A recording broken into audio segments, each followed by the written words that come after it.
ఒకప్పుడు క్రైస్తవులను హింసించినవాడు, ఇళ్లలోకి వెళ్లి విశ్వాసులను బయటకు లాగించినవాడు ఆయనే పౌలు.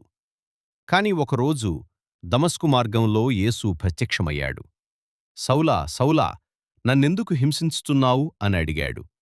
ఆ క్షణం ఆయన జీవితం మారిపోయింది. చూపు కోల్పోయాడు.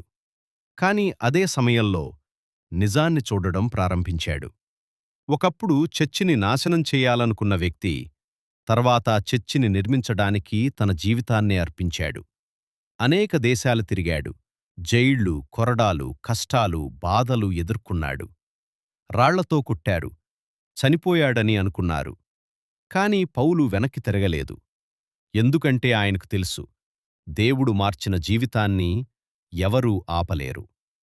ఈరోజు నీ గతం నిన్ను వెంటాడుతున్నా గుర్తుంచుకో, దేవుడు చరిత్రను మార్చినట్లే నీ జీవితాన్ని కూడా మార్చగలడు.